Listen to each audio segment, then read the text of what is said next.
Hey folks, welcome to another edition of Fitness Friday Posi-TIPS with Rachelle. It's always great to be here with you on Fitness Friday, the best day of the week. Gotta love it. Folks, I'm actually going to spend a few weeks highlighting fitness trends. It's actually the first time I've done this since 2014, since I started Fitness Friday Posi-TIPS. I typically, once in a while, every blue moon, will drop in an episode on fitness trends. But this time, I'm actually going to hang out here on this topic for a few weeks because there's always so much that's going on in the fitness industry. And so I look forward to sharing some of these highlights with you here in the next few weeks.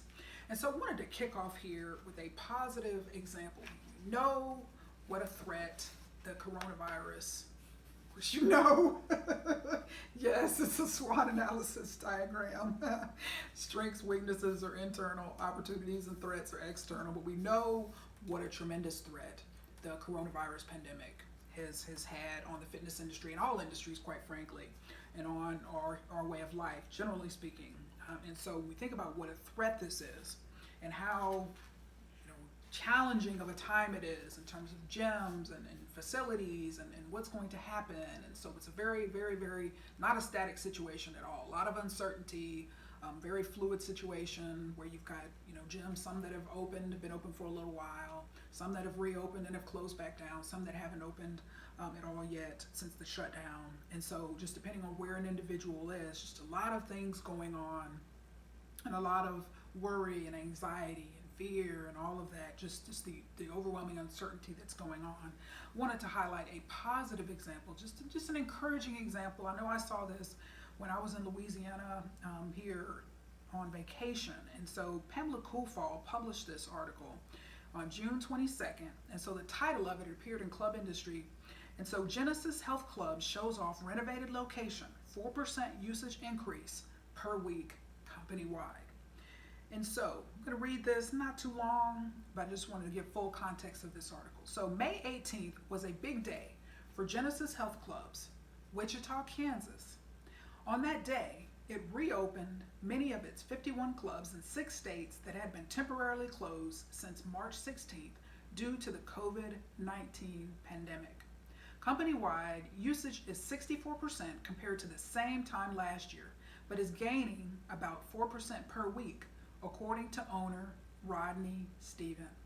One of its star locations is its newly renovated club in Overland Park, Kansas, a suburb of Kansas City, Missouri, which had been a midtown athletic club until Genesis Health Clubs purchased it in March 2015. Last year at this time, the Overland Park location was under construction, so usage is beating last year at this time by about 310% week over week, Stevens said.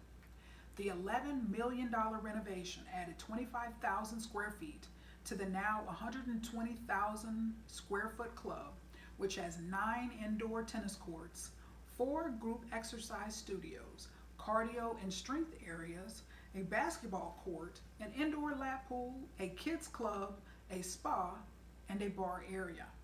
The renovation, designed by Martin Haney of Haney & Associates, was completed a few weeks before the shutdown with just a punch list left to complete.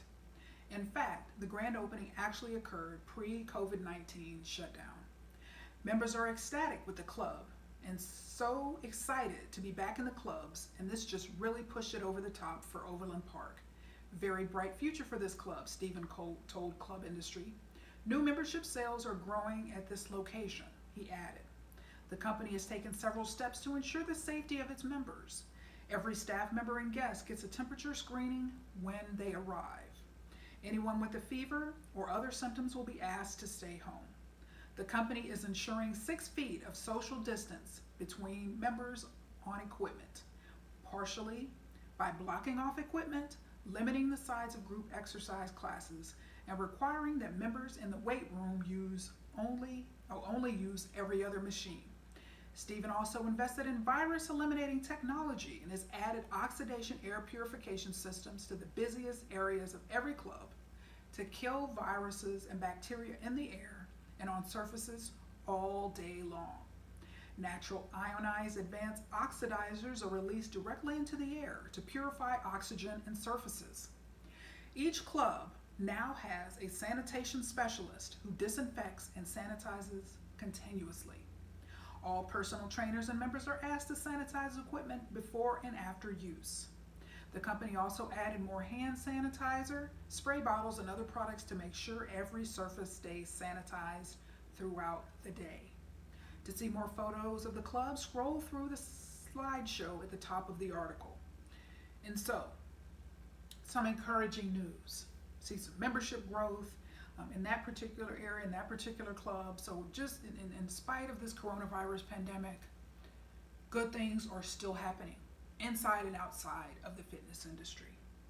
And so I had to kick off with that one because I thought, with so much uncertainty and just challenges that many folks in the industry, in the fitness industry, are facing right now, I just wanted to highlight an example of some positive things that are happening in the industry. And we can see I've highlighted a number of examples of these with the new policies and procedures that are certainly being enforced and undertaken at various industries.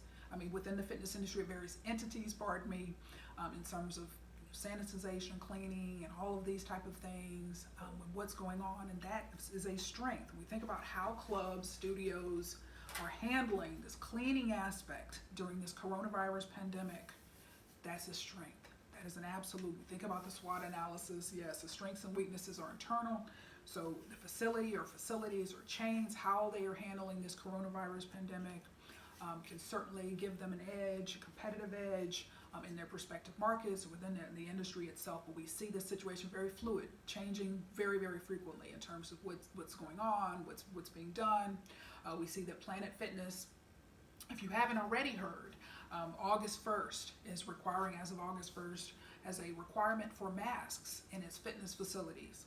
And so what we can see, this situation is constantly changing, and it's almost in many respects, in many industries, it's follow the leader. It's a follow the leader approach. And so I'm expecting to see other entities, now that Planet has formally made that decision.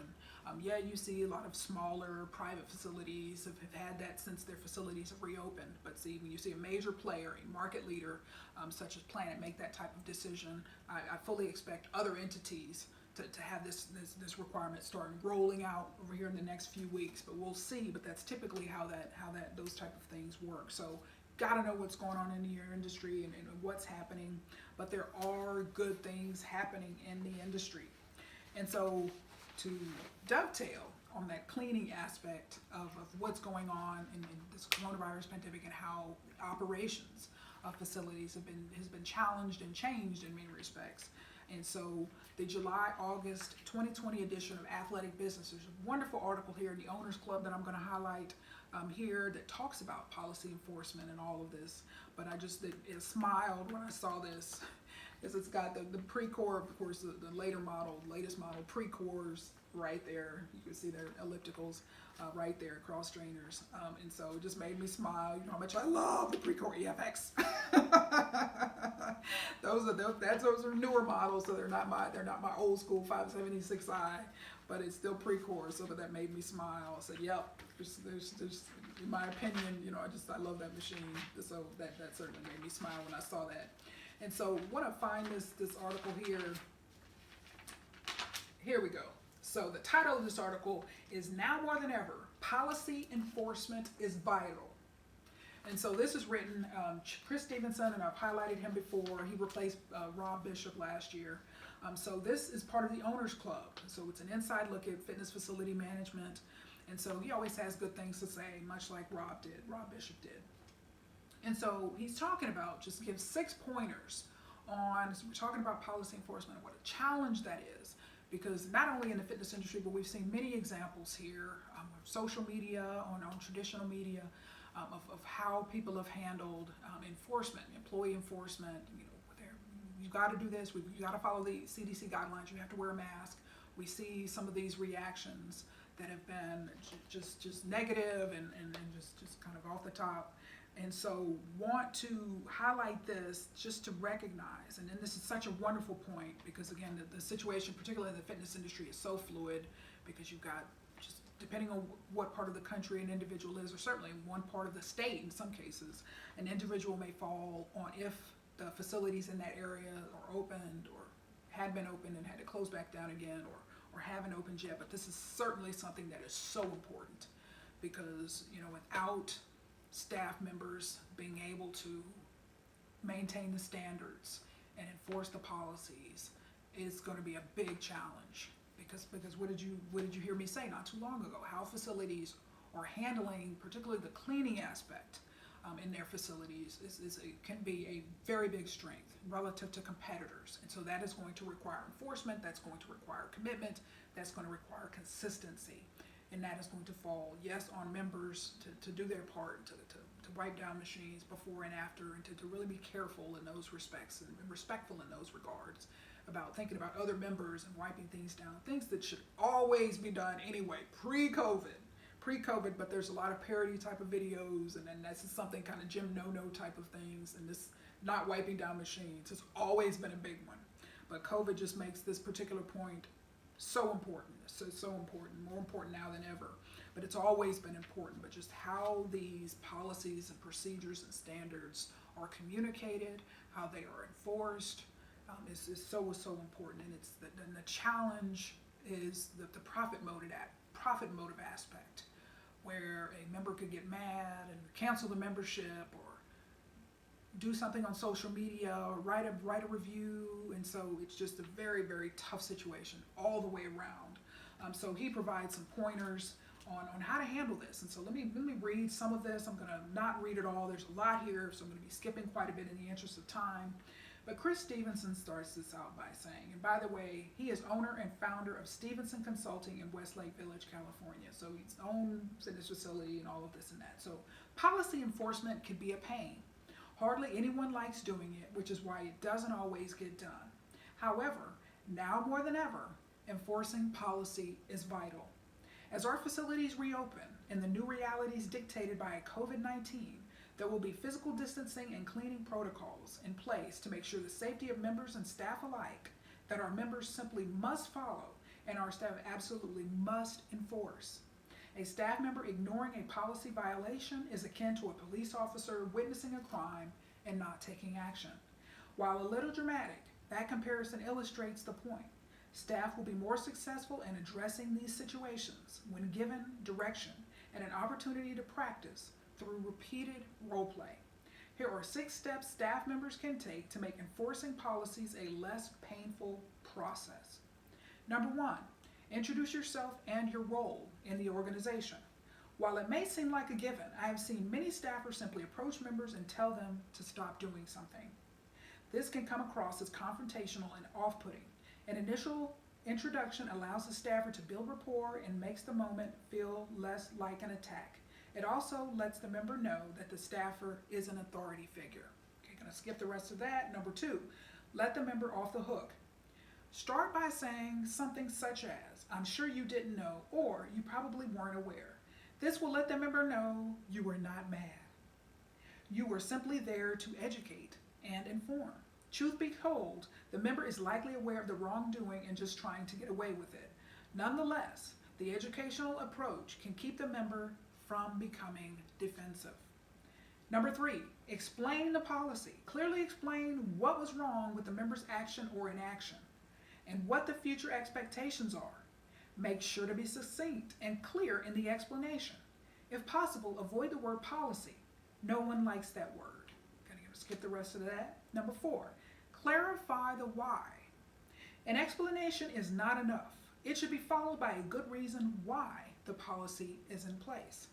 Members are much more receptive when there is a legitimate reason behind a policy. People in general are more responsive when they know their behavior negatively affects others. When possible, use phrases such as, "because it puts other members' safety at risk," or "it interferes with other members' experiences."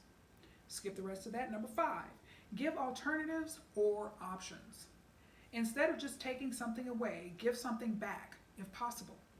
Follow explaining the why with, "what you can do is A, B, or C."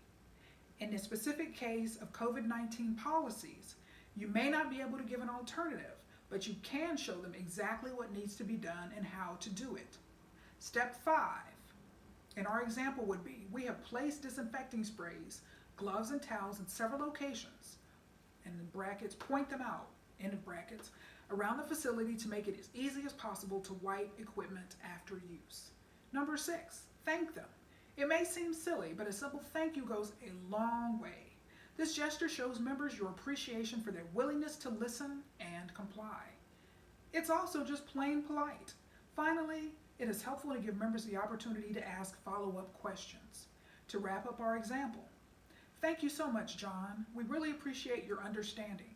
If you have any questions or need anything at all, please don't hesitate to ask. Don't hesitate to ask.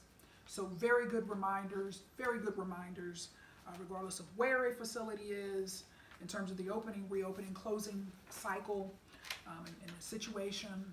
Very, very important pointers to recognize.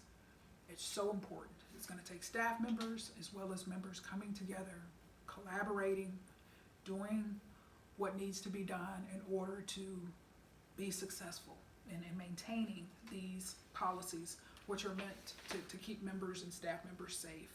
And so that's always the goal, and that's a wonderful goal, and that's a good goal. That's certainly be the forefront of all of our minds these days.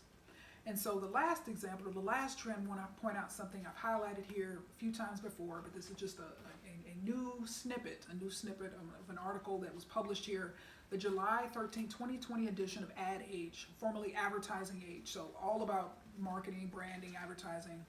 And so it highlights America's hottest brands. And so just wanted to quickly point out, as you can see here, this Amazon Prime truck. And it says, Amazon rockets to the top of our annual ranking of the 200 biggest spending advertisers. I'm going to talk more about that later in the year when I have another series on marketing. But it was just so ironic to see, Amazon Prime is killing it. It's been killing it for a long time, but especially now, in the timing of this coronavirus pandemic. Why? Because a tremendous opportunity with stay-at-home orders. People were required to stay home. And so what that does from a consumer behavior standpoint, the more and more an individual, just a shopper in terms of changing consumer behavior, in terms of instead of going into brick and mortar stores, which may have been more of a challenge, or if someone has, is immunocompromised or has risk factors for COVID, they may feel more comfortable shopping from home. And of course, we know retailers also have curbside pickup and delivery and all of these type of options, but where Amazon has really been able to seize in on this opportunity is just providing, particularly if you're a Prime member, where you could get certainly a quick delivery. I mean, initially with the outbreak, we were having much longer delays in terms of delivery times, but those have certainly rebounded. But it was an opportunity, an opportunity that Amazon seized upon and is doing extremely well, because we talk about consumer behavior. So if we have an individual for the first time that says, okay, let me try Amazon, let me just join Prime, whatever the case may be, not promoting the service or anything like that, but just highlighting this as an example. So if a person was a loyal brick and mortar retail store shopper, grocery store shopper, and just decided, hey, I want to just save time, and I don't want to take the risk, and let me just try this Amazon. And so all of a sudden, with week after week after week that happens, order after order after order that individual places, that leads to behavior change, a shift in behavior, and that's what we've seen a lot of, particularly in this coronavirus pandemic. A lot of a great big shift from brick and mortar retail traditional stores to online. Yes, this has been true in the entire retail space, but particularly with Amazon, because Amazon, in particular if you're a Prime member, those delivery times, and so the longer, and this is certainly true. We've seen this in as far as the fitness industry is concerned with home-based workouts. And I'm going to highlight this example here inside here of Peloton, and then this really is doing extremely well. But why? Stay at home.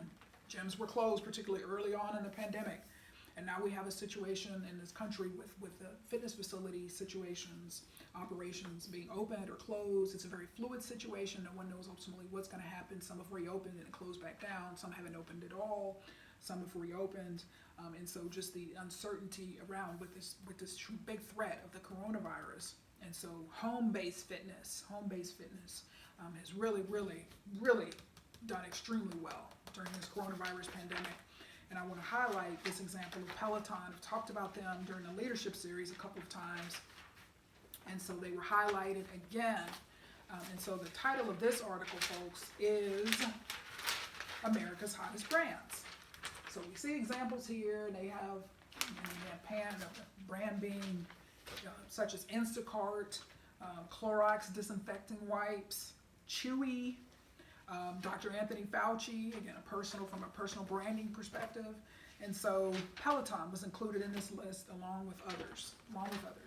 So I don't have time to get into all of the others, but Peloton, I'm going to read this here. Few brands can attest to not needing marketing during a global epidemic, and Peloton is one of them.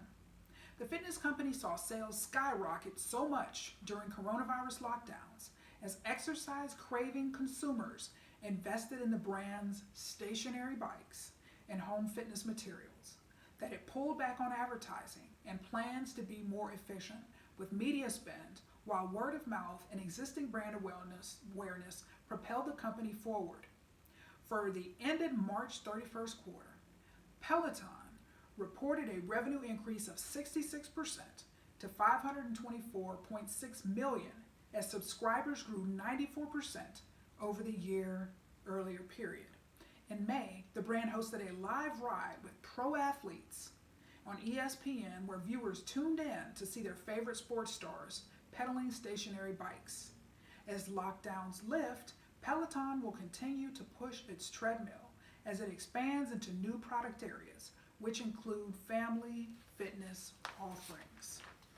So, mainstay of Peloton was their stationary bike. And so now we see, as they have seen, their brand team, hey, we see additional opportunities for market expansion for the Peloton brand. There's some people, again, that aren't going to be interested in this stationary bike. They're treadmill loyalists, and perhaps their gym is closed, and it's reopened and it's closed again, or it hasn't reopened yet, whatever the case may be. We see opportunities here. How can we expand our product offerings? Because only offering stationary bikes can be limiting. And so what are they doing? Expanding their product line. And so that will be a threat. So if you're a treadmill manufacturer, this is a threat, particularly with home-based type of fitness cardio machines. This Peloton expansion can be a threat, or is a threat. Yeah, not even can be, is a threat. So that's why it's always so important to recognize what is going on. So even traditional fitness facilities, brick and mortar facilities, and now, of course, if somebody of Peloton, and perhaps at some point they'll look at getting their own ellipticals. They'll expand their product line will include ellipticals and rowers and things like that. I don't have any type of information, but I'm just saying, as a hypothetical example, think about what a threat that will be to brick and mortar traditional gyms and facilities. All right, we have mainstay brands that have been around a long time, such as Nordic Trek and Bowflex and all of these. Have any of you seen the Total Gym ads that have been running? They've just been constant. I've seen that so many times. The Total Gym being advertised. Also a newer one that has been advertising a lot, Mirror. You can Google that to look at that if you haven't seen their advertising. So we see home-based fitness. A lot of home-based fitness manufacturers, equipment manufacturers are taking advantage of this opportunity. And of course, that opportunity for these home-based fitness entities represent a threat to traditional industries. So always want to stay on top of things and recognize, again, your traditional, brick and mortar chains, fitness chains have also recognized that, hey, we've got to have a home-based component, whether it's app-based, where we're doing Facebook Live workouts, Instagram Live workouts, whatever the case may be, YouTube workouts, YouTube Live workouts, whatever the case may be. Those traditional brick and mortar entities that have taken advantage and developed platforms for home-based fitness have certainly been able to retain certainly more members than would be if they hadn't done that. So the coronavirus pandemic being the threat that it is has really placed a lot of pressure on the industry for those entities that were not technology driven, didn't have platforms based for home-based fitness. This coronavirus has certainly propelled entities in that direction. And so to close out this episode, Rachelle's coronavirus challenge. So talked about the beginning of this coronavirus pandemic. And so any type of adversity, I'm always asking myself, how is this going to make me better? How am I going to learn? How am I going to grow? How is this going to develop my character? And certainly, as I've shared with you on several episodes here, particularly in the leadership series, like I didn't have any idea of how just this coronavirus pandemic, from a fitness perspective, was going to challenge my journey and just really spark a whole different direction, this home-based fitness direction that I would not have taken. So, shared with you a couple of weeks ago. I was actually, at the Rachelle's Home Fitness Center / Oscar and Willette's Home Fitness Center in Shreveport, Louisiana. So I shared that episode last week. I showed you some of my additional purchases of home-based fitness equipment and materials here for Rachelle's Home Fitness Center here in Novi-Michigan. And I forgot to actually share with you, there's a couple of things I forgot to show because they were downstairs in the cardio section of Rachelle's Home Fitness Center. And so this ab roller, folks, this is a Smith family fitness heirloom.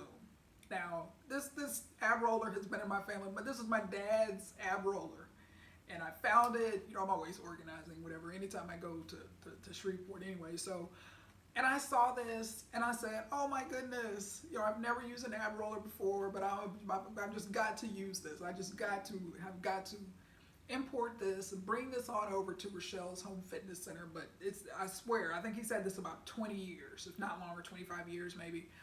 And so this is a Smith family fitness heirloom, and I just had to show this with you. So this is a new addition. Also got, some dumbbells that weren't being used, and you know how tough it is to find dumbbells these days. It's been tough for weeks, for months now actually. So got some dumbbells there that were not being used, and so those are actually downstairs. Didn't want to log all those up. And also last week did purchase this foam roller. And so as I mentioned, Rochelle, I've shared with you a number of Series 8 that I get from Five Below here in Novi, but they have them all over the country. But their fitness selection, I've got this foam roller, so I'm continuing to look for additional items as I always do, to really continue to beef things up here and have Rachelle's Home Fitness Center well stacked. And I just look now compared to where I started on March 21st, that Saturday morning, compared to now in terms of what I have. It has really grown. It is really, really grown.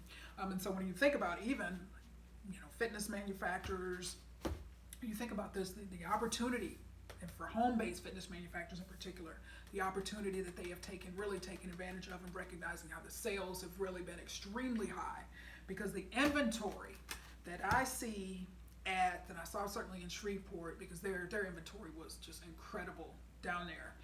Here in Novi, back in, I hadn't been since before I left in June, and so I was back last week, and I've noticed their inventory has certainly improved, but again, just as a huge, this is a suburb of Metro Detroit, just a very large area.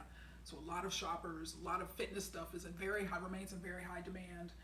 And so these foam rollers, and so they have their inventory, when I look at that, and again, because I've been shopping at getting fitness stuff from Five Below since like 2014, 2015, and I recognize their inventory looks like it does in terms of offerings, product offerings, and inventory, traditional, again, just assuming that they had everything in stock, but I know things are selling out very quickly.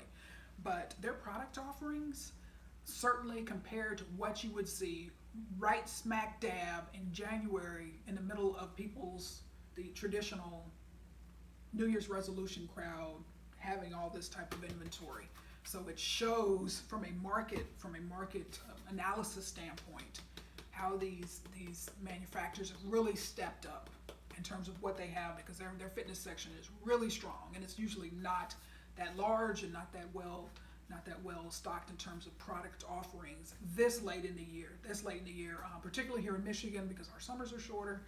But that's just a trend. That's just Amazon, traditional brick and mortar retailers, any type of fitness stuff that you're trying to find, the demand remains extremely high. So that just goes to show exactly what's going on in the market, particularly from a home-based fitness perspective, which remains very high demand. So folks, that's all I have for you today in terms of trends. I cannot wait to discuss a few other areas of fitness trends next week, so stay tuned. But also until then, remember, I am positively passionate about your success, but also, before I wrap this up, stay encouraged. Stay encouraged. Keep on keeping on. Keep on fighting the good fight. And just don't give up. Don't give up. I mean, in any aspect of life. I know this is a very challenging time. It remains challenging. No one knows when this is going to end, but just rest assured, no matter how long it lasts, we'll be okay. We'll be okay. We'll make it through this, folks. We'll make it through this. So stay tuned. Until next week, I'll see you then. And until then, remember, I am positively passionate about your fitness and success. Make it a fantastically fit day.